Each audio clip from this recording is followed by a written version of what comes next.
Ano, primary, secondary clutch. Ayan o. Pang H100 2020 model. Ayan o. Ito makikita nyo yan. Tanggal natin. Tinanggal natin.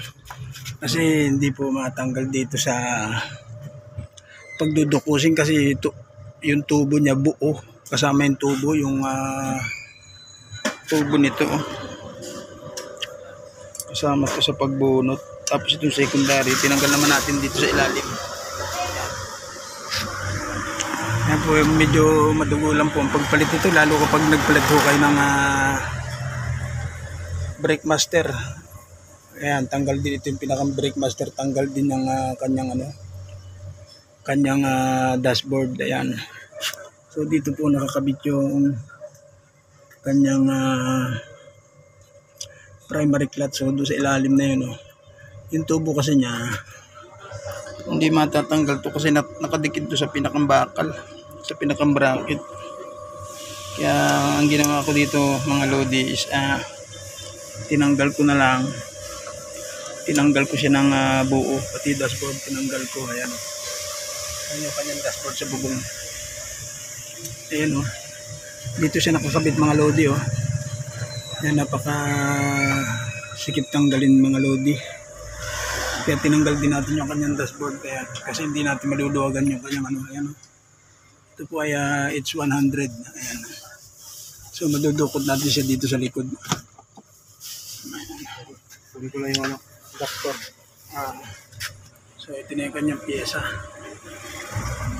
Ayan.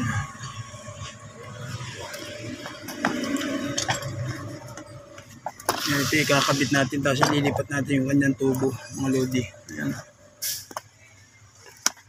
po ay H100. Ayan, makikita nyo yan. Tinanggal natin yan.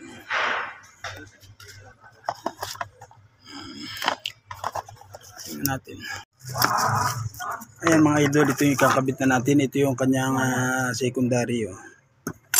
Ito naman yung kanyang primary. Ayan. Napakahirap tanggalin dito guys kasi yung tubo niya dito nakakabit. Yung isang tube dito nakalagay yung kanyang tube mga lodi. So kasi ang problema nito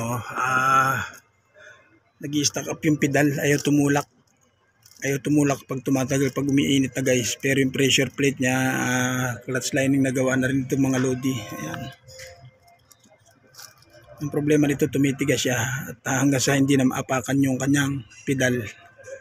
So nagkakaproblema dito yan sa kanyang master, pero sinabay ko na rin itong kanyang secondary. Ayan, mga lodi. Diyan po nakakabit yan. Ayan, yung tubo niya napakadikit.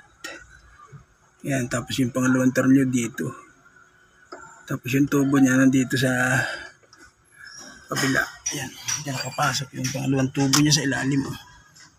Yan, kaya po napakahirap magpalit nito mga idol. Yan ang forma niyan mga lodi. Yan, sa likod ito yung H100. Ayan, pakita ko na sa inyo mamaya pag okay na mga lodi. Medyo mainit na rito sa pwesto ko. Tingnan natin mga testing. Bomba tumutulak na, bumabalik na siya. Permis, bomba bumabalik na, ayos na. Permis, natanggalan natin hangin. Okay, bomba.